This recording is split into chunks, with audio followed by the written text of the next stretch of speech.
Welcome to another edition of Women Winning Their Way. I'm your host, Clara Capano. Got a question for you. How healthy are you? But you know what? I want to actually change that. And now I want you to ask you, how well are you? Because you see, there's a big difference between being healthy and being well. And so many times we chase health, but we don't understand that that chase actually keeps us from true wellness.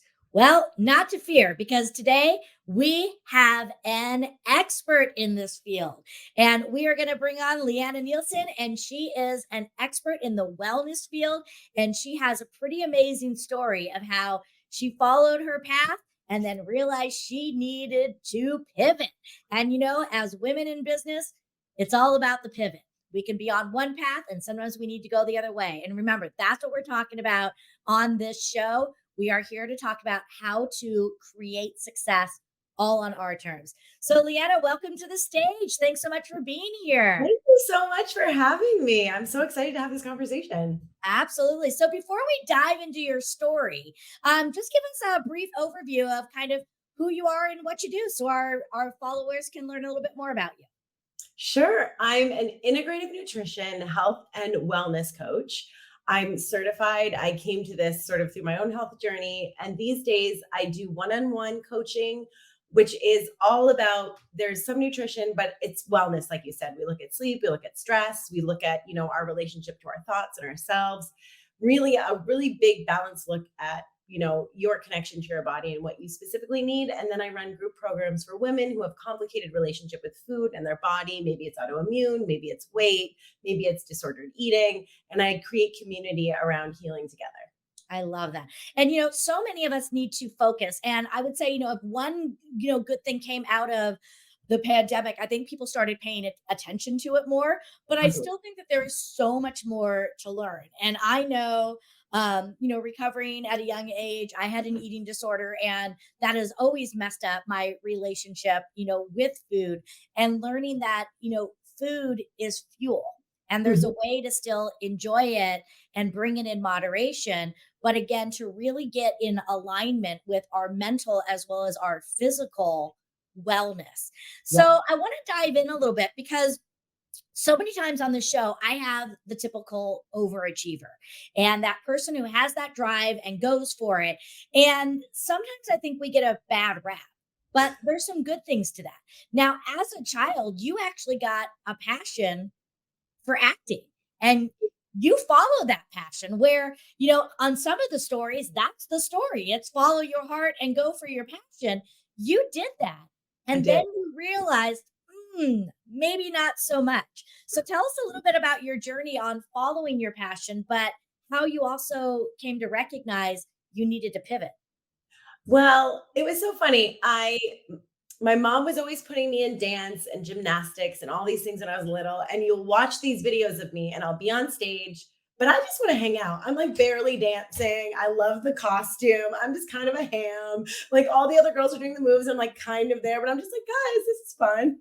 And I remember in college, I met this guy and he was post graduation going to move to LA and become a comedian. And I was like, wait, you can just like do that? And I had done acting camp a little bit as a kid. My aunt had been an actress, but it wasn't something I was really encouraged to do as a kid. My mom got her MBA at Berkeley. So she's like, you're going to do that too. You'll study business like I did. And like, I literally did not have that brain. And I remember towards the end of college, I started taking more and more acting classes.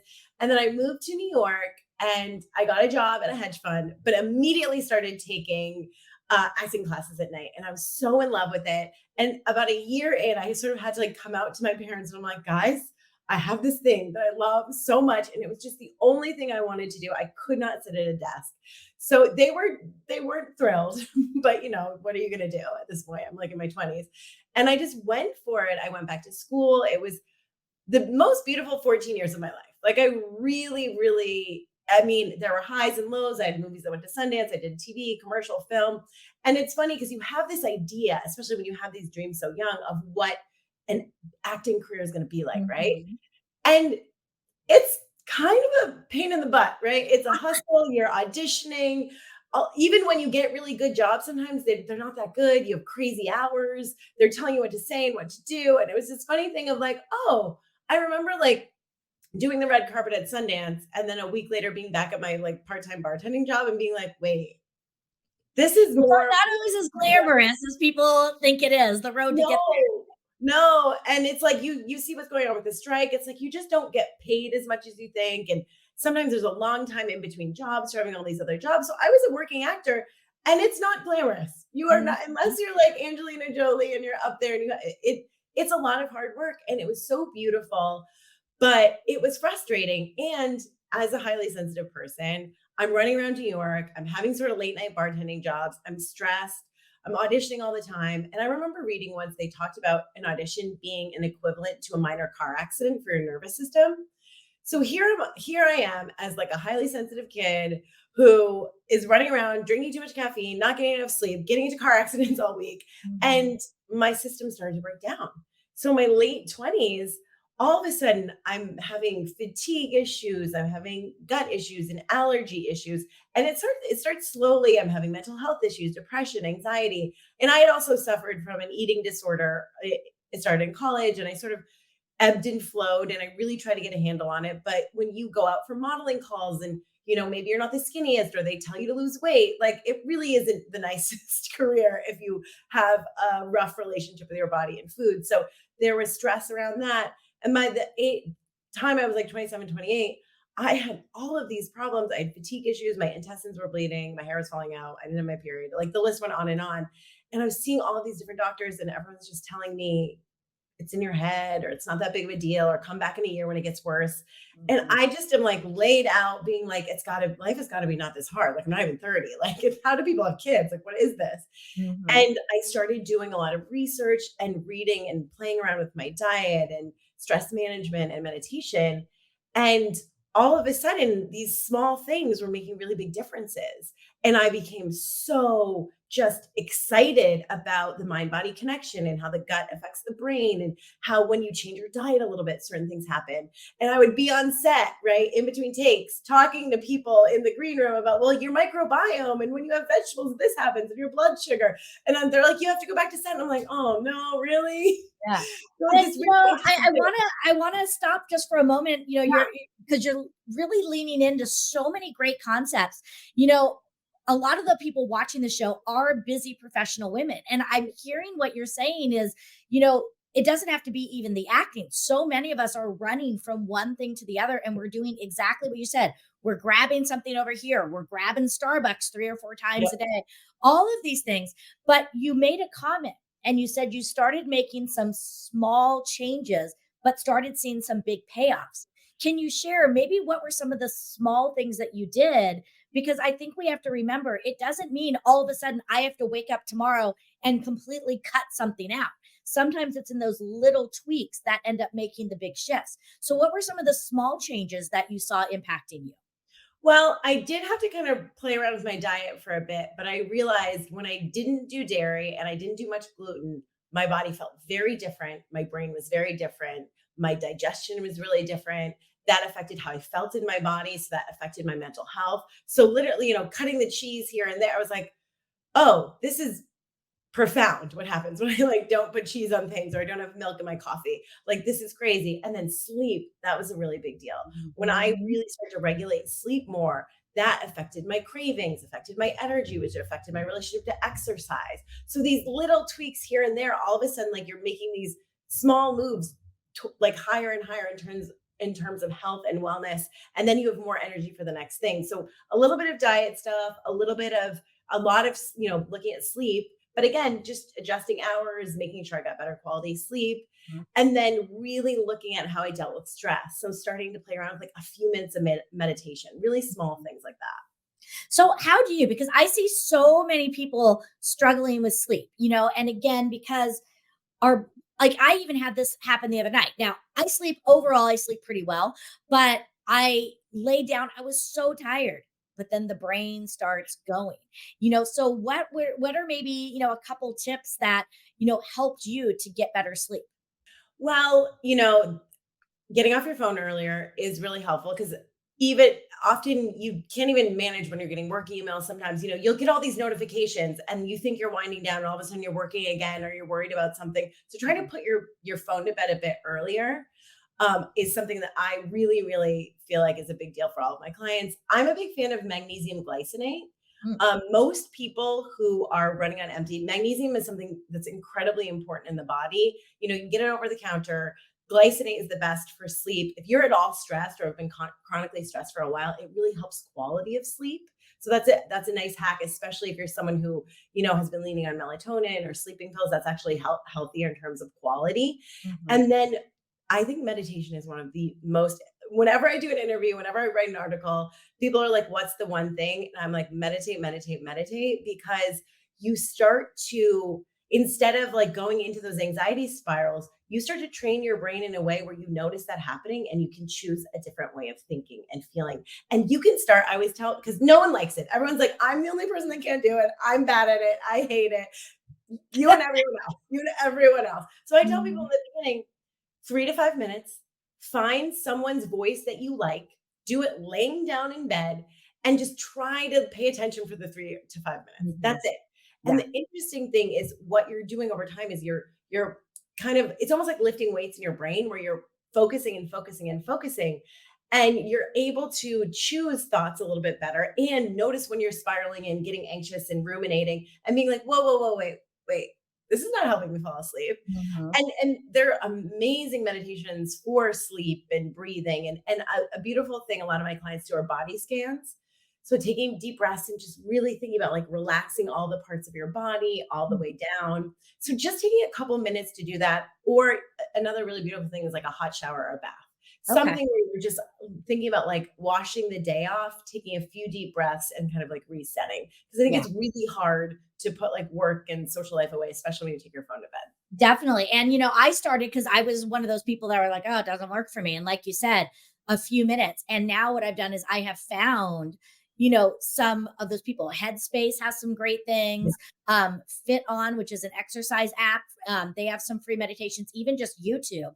I've Yeah. sent a lot of Oh, my you get clients so and the many free people, ones on YouTube, I just intake have it timer. playing. Yeah. Yeah. So again, it doesn't have to cost a lot of money. No. So now let's come back. So again, you worked for hedge funds, you were doing the acting thing. All of a sudden you're like, ooh, this wellness piece is really intriguing me. But Yeah. it's one thing to kind of show up and do it as a hobby, and it's a whole other thing to jump ship and start a whole business doing that. So, there's a lot of women out there who, whether it's health, wellness, coaching, whatever it is, they're like, okay, well, I'm almost 30. Isn't it too late for me to switch? I've spent all this time and effort.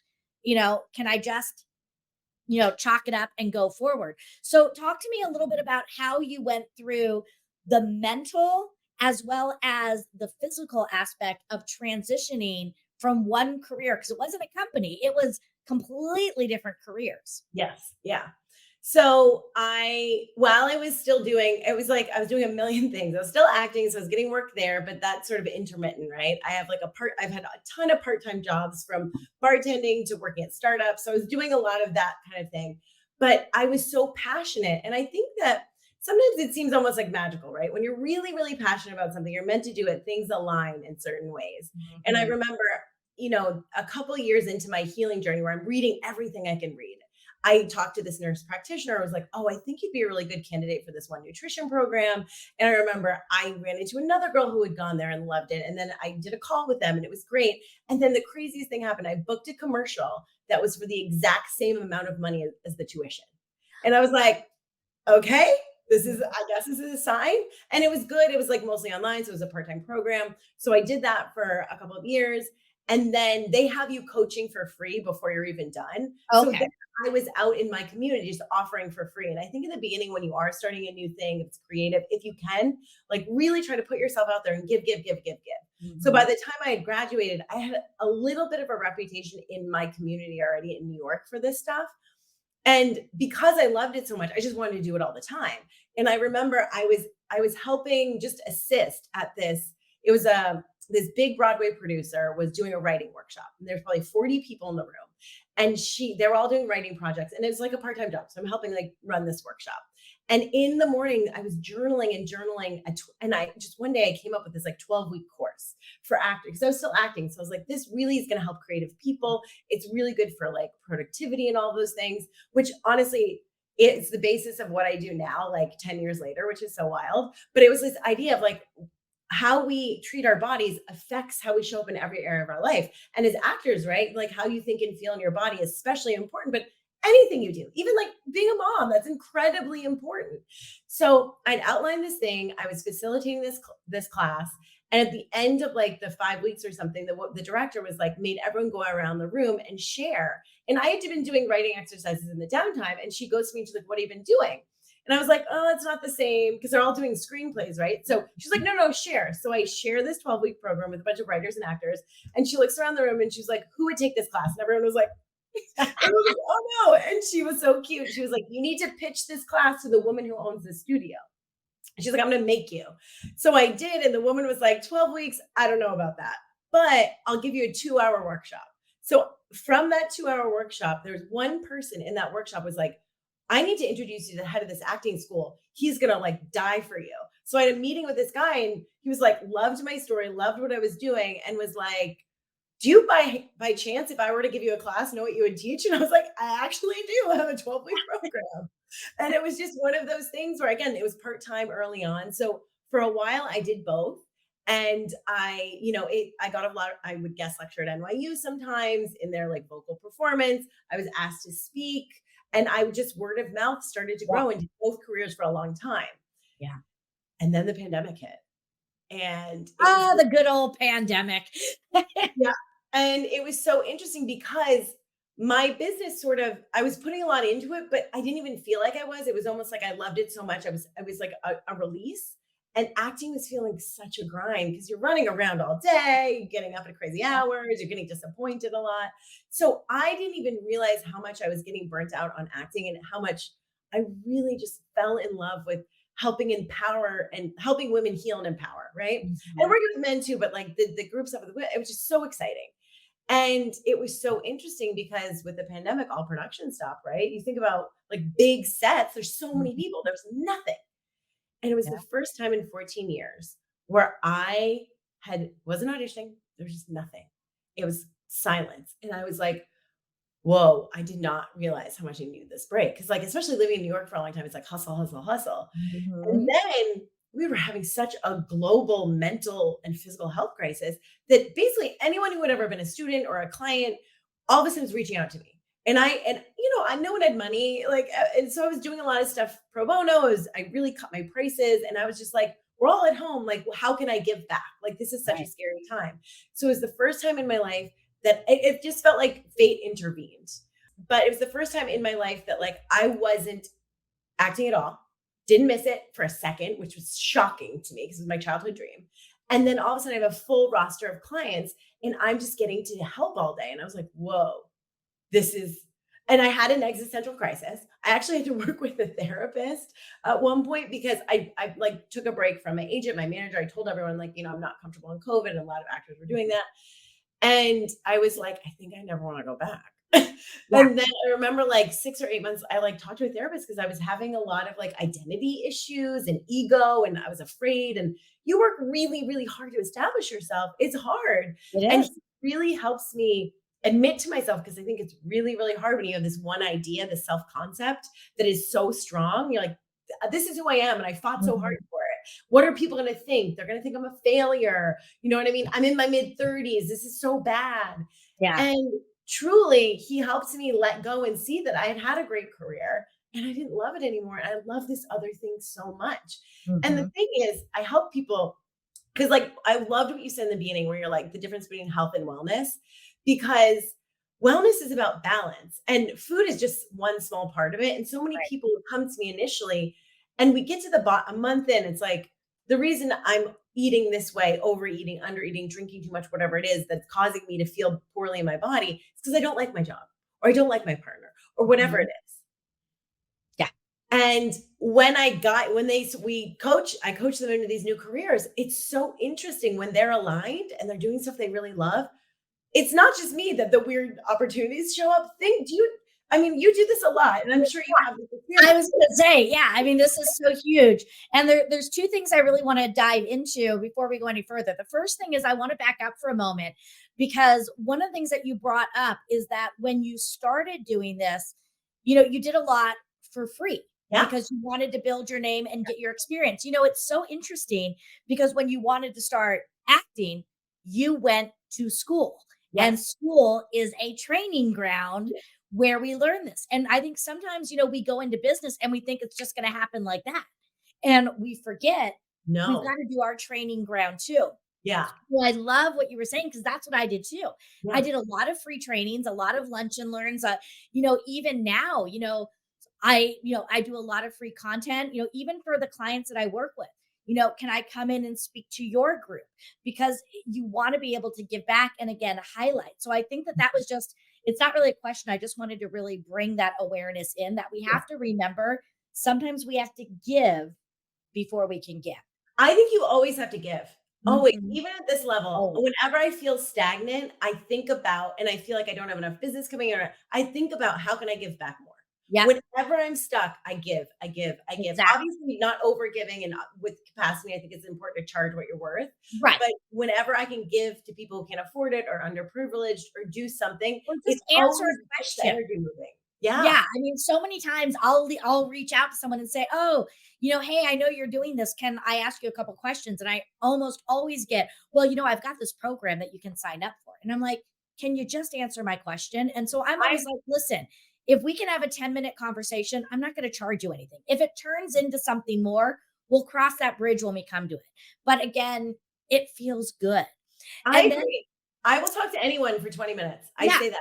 I will talk to anyone. I had so many people do that for me. I am so exactly. happy to empower people with Yeah. information.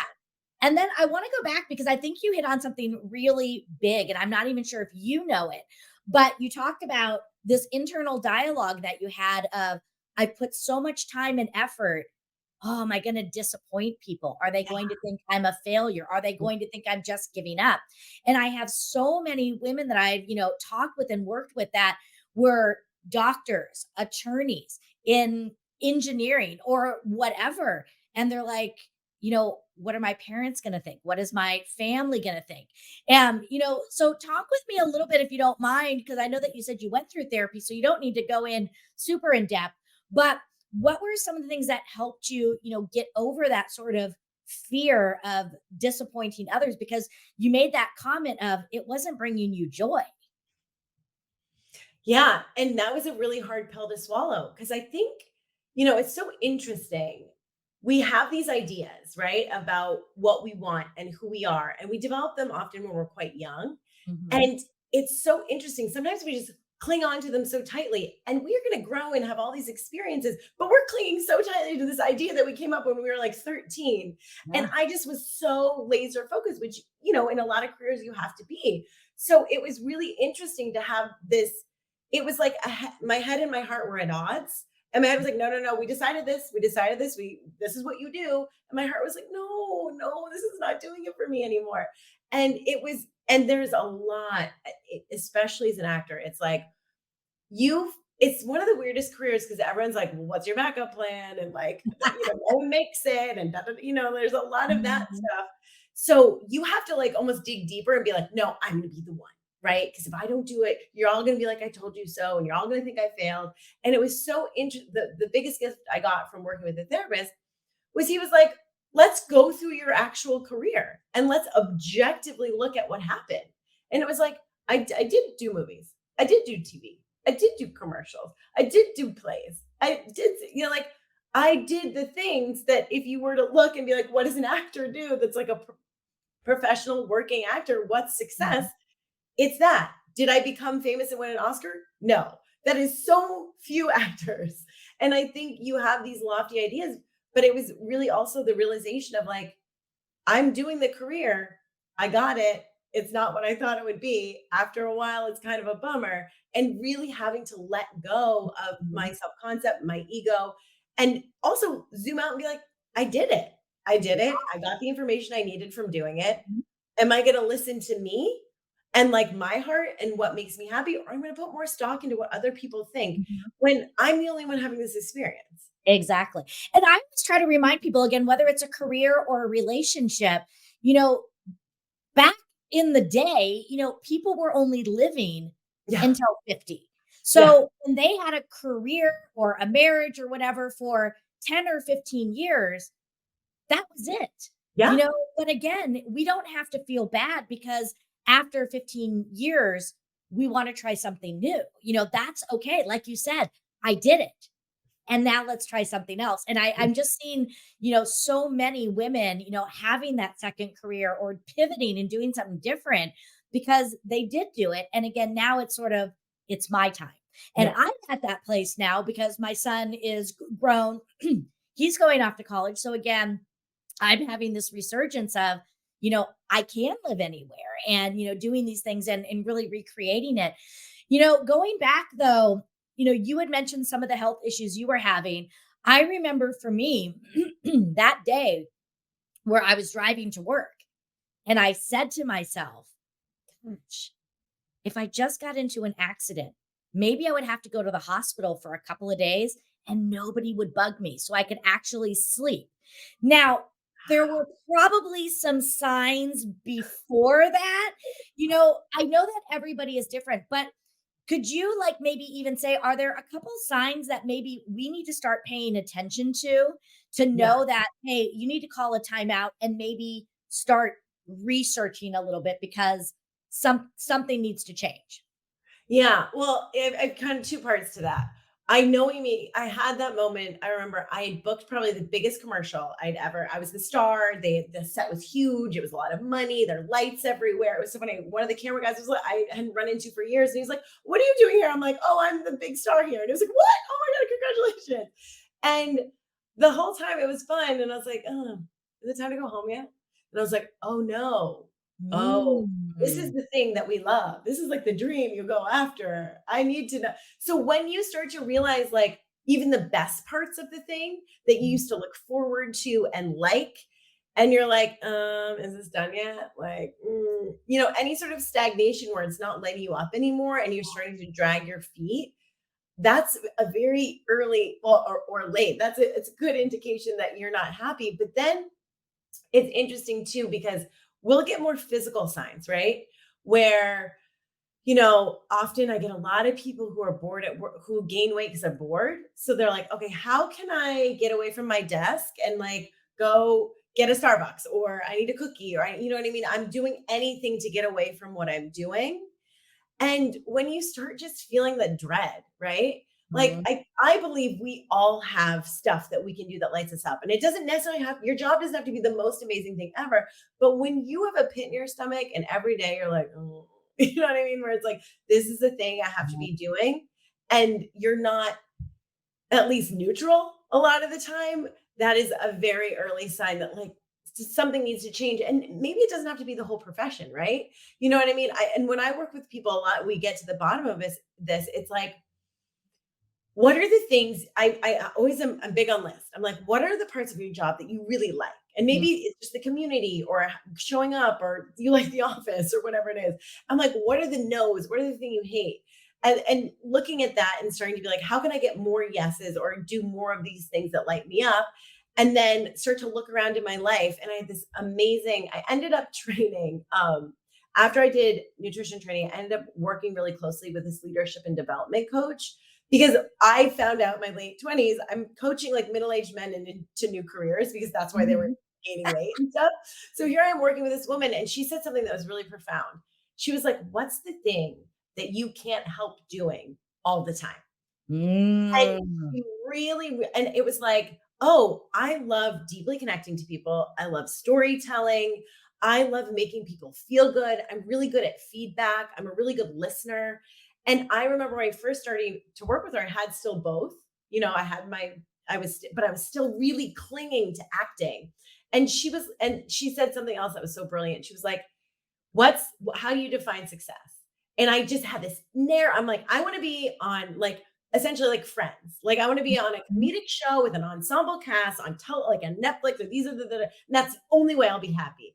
And she was kind of like, do you realize this is a very tiny, tiny, tiny, narrow definition of success? And like, it may be hard to get there and you may never get there. Mhm. What is it that you love about these things? And I was like, okay, community, connection, again, listening, storytelling, making people feel good. And Yeah. she was like, where else do you do that in your life? And I was like, ooh, also my coaching business, but also Mhm. at a party. We zoomed out and looked at like, what are my natural innate gifts and tendencies? Yeah. And sort of pushed me. She's like, what if you, and she called it your gifts, right? What if you just lived in your gifts all the time? Wouldn't you be so happy because you feel connected to what you do best and you're in the flow? And I was like, whoa. So I always encourage people when they start to feel really stagnant or frustrated, I'm like, what are the parts of it that you really like? And what are the Mhm. things that you do all the time when you're at Starbucks, when you're at a party, when you're in line at Target? You know what I mean? Like, where I am the person being like, ooh, did you know there's a discount on that? Or you know what I mean? Where I was I like, love that. I love that what you're saying. And, this is something that I do too, because, focusing on productivity, we are more naturally productive when we do the things that make us happy. yeah, And so I love this idea of really, again, thinking about, what are the things that you enjoy most? Now, every job is going to have certain things that we don't enjoy. yeah, But the idea is, again, list out the things that do light you up, acknowledge the things that don't, and try to delegate some of those things off. For many of us, the things that we enjoy doing, especially if we're a coach, consultant, entrepreneur, we like to be more interacting. Very yes. few of us got into the business to do the data entry. But you know what? There are some people who data entry lights them up. And what we want to do is let them have their joy so we can have more of our joy. So again, really paying attention to that. And I love also when you went through this exercise, with your person, she asked you, what are the things that you love? And you talked about community, helping others doing those, and then asking, are there other areas that you can still get that Yeah. without having to do the acting? So I think that's really good, really for all of us, if you're out there listening, if you're feeling that drain, stop for a moment. And one of the things I always ask people too and say, take that moment, take a daily assessment. If you had to put sort of, a face to share what is your level of excitement today, look at those. We're all going to have days where we don't feel good. We're all going to have days where we're like, I don't want to work today. But Mhm. when you start to have multiple days, you got to pay attention to it because something needs to shift. I'm not saying you need to quit your job or do all of that or leave your marriage or whatever, but you need to pay attention because something needs to change. So, I agree. No, yeah, and I always tell people in those situations too, like when you get clear on what you need more of, ask your boss. Go, like people don't ask enough, right? Where it's like, see if there's a no. way you can bring more in. Ask your Mhm, partner, like do that first before you need to jump ship. Go in and be like, ooh, how can I get more of these things? Or how can I mhm. get more training? Or I'm more excited about this part of the business. Can we optimize that? Because often people say yes, actually. And so many people So are afraid to true. do Oh, I just had that happen because, another part of what I do is I work for a company called Ninja Selling, and I've been doing a lot of the trainings. And I was like, I kind of need a new challenge. And I said, is there more that I could take advantage of? And they said, well, we're looking at growing this aspect. Would you be interested in teaching these classes? And I'm like, yeah, sign me up. And it's like, I could already even just feel my energy shift. It's not that I'm going to stop doing the other things, but sometimes we need that new challenge. And I love that. Go and talk with your peers or your boss and stuff and say, how can I get more of this? You mentioned magnesium earlier, and you kind of talked about how that's something good. As an expert in this area, are there any other sort of superfoods or super things that you've seen? Again, I know everyone is different and we're all going to require different things, but are there maybe some go to things that you recommend to most people that you've seen really helping them with their level of energy, productivity, focus, and all of that? It's gonna be really basic and you're both all gonna hate me. More green vegetables. If Oh, half of come your plate on. I know, it's so boring, but It's really good for detoxification. It's really good for mood. It's really good for gut health. Basically, we want to take care of our guts because if our guts are happy, our brains are really happy. We're creative. Like, there's such this connection we know now, which is so cool. And the favorite food for our microbiome is vegetables, colorful and green, especially. So the more of that you can put on your plate most of the day, the better you're going to feel. And the other hack is eating for blood sugar balance, which is one of those, again, everyone's body is a little bit different. Mhm. But if you are eating in a way where your blood sugar is spiking and crashing throughout the day, what happens is your mood and your focus go with it. So if you're just doing coffee and very simple carbohydrates and a lot of extra sugar, and you don't have a lot of fat and protein and like fiber with it, you're doing this all day. By midday, you want to nap. You're not focused. You feel kind of moody. So what I tell my clients, and everyone's different, so you got to figure out how to work this for your body, but combining as much as possible at every meal and snack, Mhm. protein, fat, fiber, and green vegetables. And when Yeah. you do that, you should stay full for about 4 to 6 hours once you figure out like how much fat and protein you need, and just play around with that. And the thing is, not only easy to be stable, it's easy to be focused, it's easy to be emotionally regulated. You're not thinking about food. A Yeah. lot of people don't realize they're eating things that aren't very filling, and then 20 minutes later, you have a crash, you're tired, and you're thinking about food again. Yeah. Like, for productivity, eating for blood sugar balance is one of the very best things you It can is. And again, when you're on vacation and have fun and doing do. Of those, but course. again, doing that, and it's, one of the things that I've noticed because I've been, paying attention because I'm very go, go, go. And, for a big while, it was don't eat the carbs. And we have to remember one, moderation, and there is Yeah. a difference. Like you said, the vegetables and stuff, they have carbohydrates. What I Yes. noticed for me, because I usually get up and I exercise and doing that, when I was cutting my carbs, that's when I was having my big crashes. So Yeah. again, learning the times of days, like Yep. I'll have more in the morning than at night, but Yep. also the types. And then another big thing for me, so simple again, staying hydrated. Yeah. When I Yeah. don't drink water, I get fuzzy brain, Yep. I get more tired. So again, this is where again also keeping a journal. And even though I work with people more on the business side, obviously life and business always come together. Yeah. And if you're noticing that you're always losing steam, pay attention. I do think some of us are more inclined to work better in the morning than at Yep. night.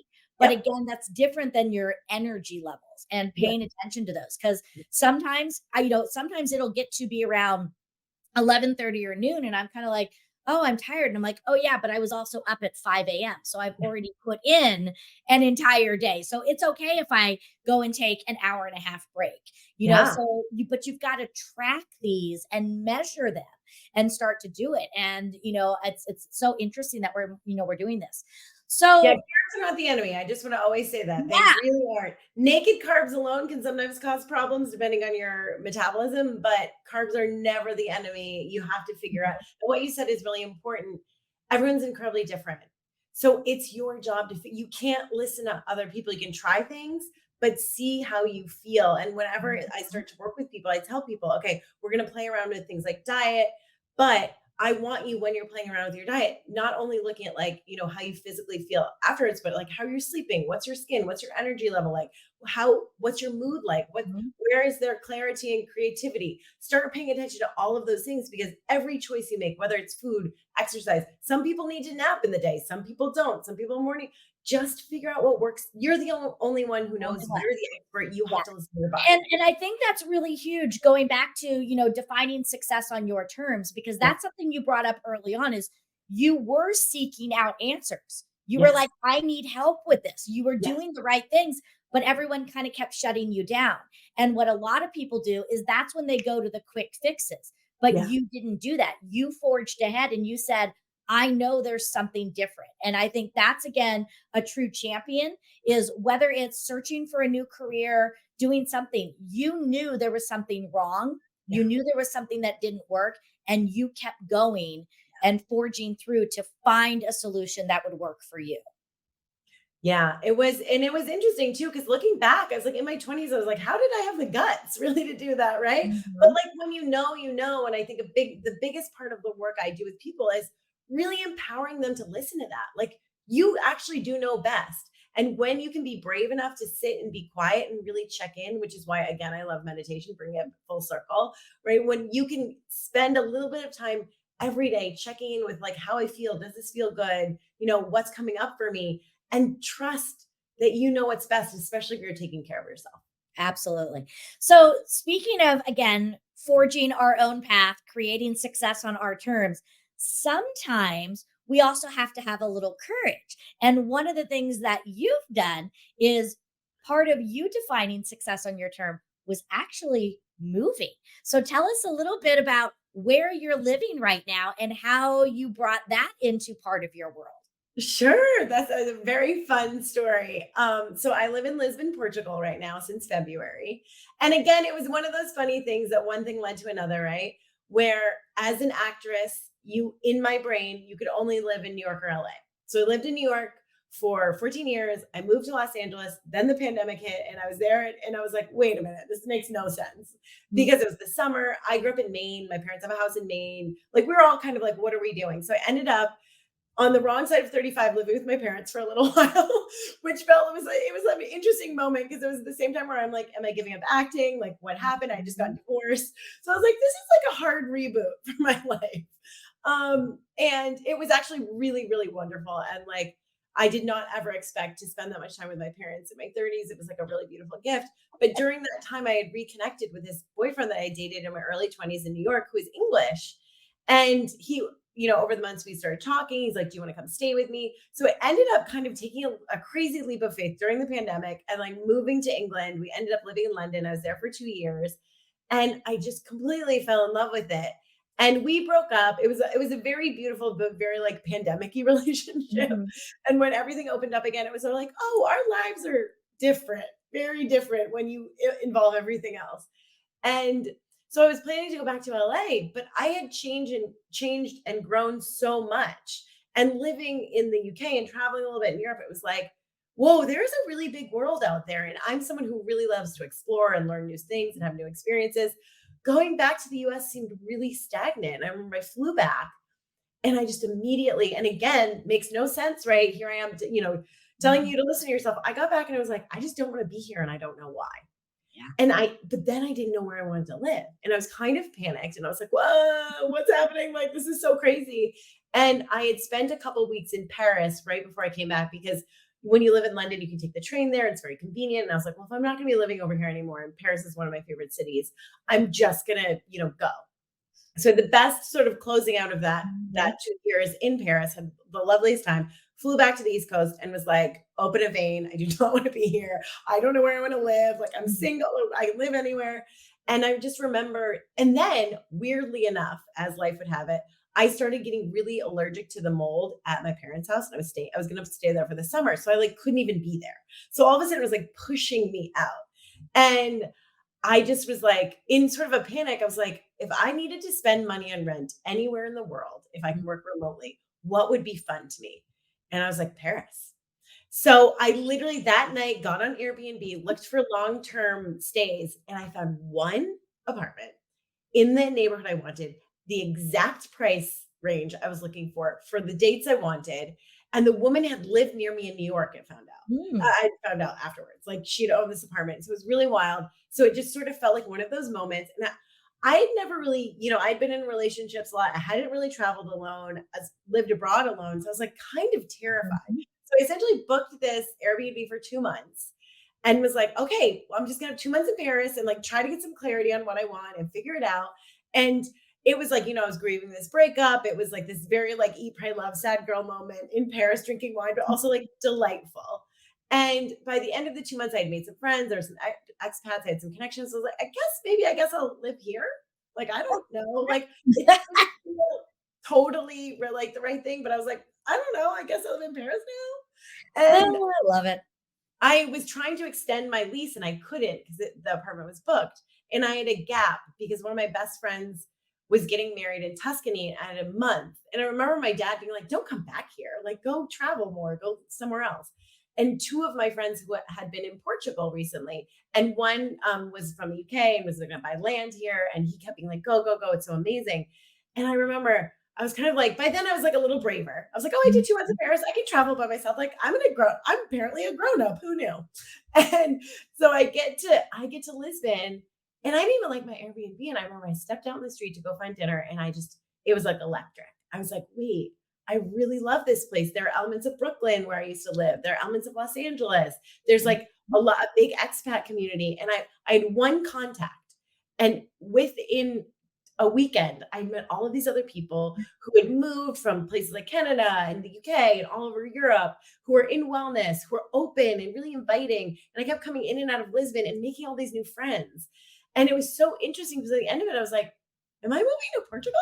Yeah, I love it. So the end of my visa, because as an American, unless you have a specific visa, you can only spend 3 months in the whole Schengen region. So all of the EU. So it's at the end of my EU stay. I went back to London for a little while. And then I went back to my parents' house briefly to like regroup. And I remember I was like, well, Paris has these things, but Lisbon, and I go Mhm. back to try to go back to London. And I was triangulating. And I remember I talked to this one friend that I had made, and she was like, listen, I lived in Paris. It's a drag. You don't want to do it. It's totally like, it's hard to make friends, blah, blah, blah, blah. She like talked me out of that. And she goes, you know, you love London. So it's always an option. You liked Lisbon. Why don't you just give it a try for like 6 months? Mhm. It was going to be the cheapest of the options. It was going to be really good weather. She was like, if you hate it, just leave and go to London. And I was like, what a concept. You can I just know, leave. it's everything that we've just been talking about. If it doesn't bring you joy, then you leave. But And I then such a crazy beautiful thing happened. yeah. Afterwards, I remember being like, okay, I'm really going to think about this. And I never do this because I was kind of scared and overall. Never do this. I'm like, okay, I'm going to ask for a sign. And it was so funny because then I was like, okay, I'll do it later after I'm like done with my client work. So I don't ask for a sign. I forget. The next morning, I get an email forwarded from my dad, from our neighbor. That was a Washington Post article about a new digital nomad visa for Portugal starting in 3 weeks. And I was like, and he didn't have any idea that I would, he just knew that I had been there. He didn't know. And I was like, okay, I guess it's Portugal. I guess that's the visa. And And here I that's go. where again it kind of comes full circle of lean in, you Yeah. said this just a few minutes ago, you know yourself better, whether it's food, wellness, job, career, anything.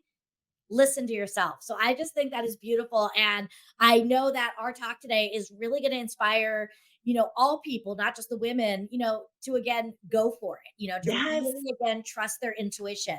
Now, I know that we've been going for about 45 minutes, but I have two more questions that That's I want fine. to ask All you. the time. You have such great energy. You are so fun to talk to. Like I could do this for I a can week. talk to you forever, and I really want to come visit you. So keep that Oh, visa please do. going. Oh my God. Come to Um, Lisbon. It is a dream. Yeah, well, I know that you had mentioned, I'm gonna throw your Instagram handle up here because that's where you said you hang out most. But tell us briefly, what is something that you're working on right now? So right now I'm in mid-launch of my fall program. It's the last one I'll do this year. It is a 3-month program for women once a week.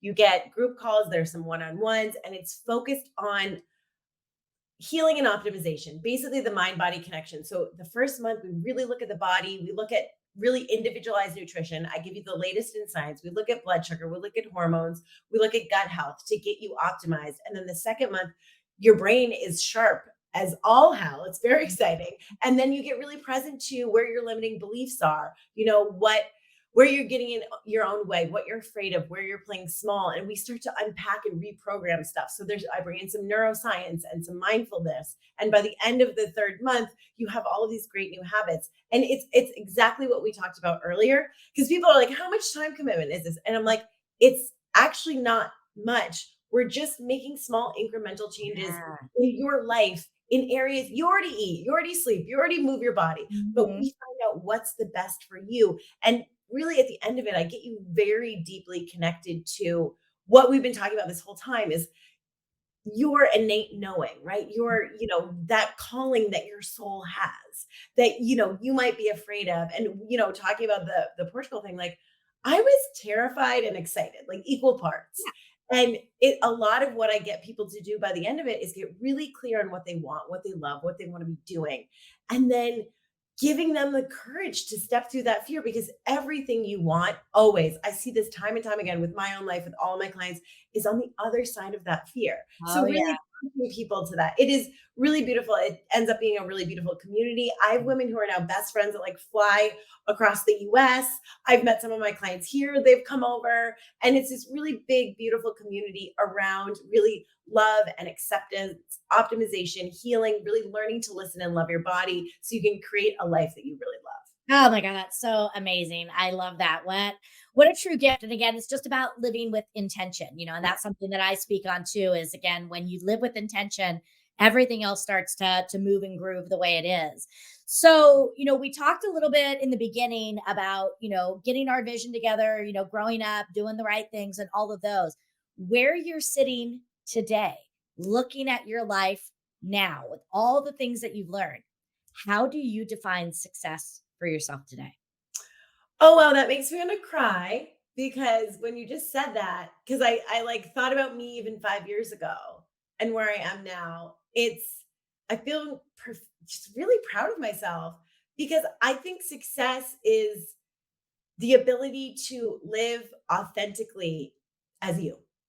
To Mhm. know what you want, to not be afraid to do it, or to do it scared, right? To really be connected to the things that you love and to try things, even if you fail, to learn and succeed in those, and to take lessons from those things. I think success is the ability to be you unapologetically, and somehow I've done that. Like I'm like, I love look that. what I'm doing. That is so beautiful. And, Leanna, I just want to acknowledge you. You and I were connected by a mutual friend. And, just even in our time together, you mentioned my energy. I feel the same with you. Oh, And thank you. one of the things that I really connect with you so much on is this concept of giving. And, Mhm. I feel like, you're a giving sister with me Yeah, in that I can tell even when you talk about this, you light up from the inside out.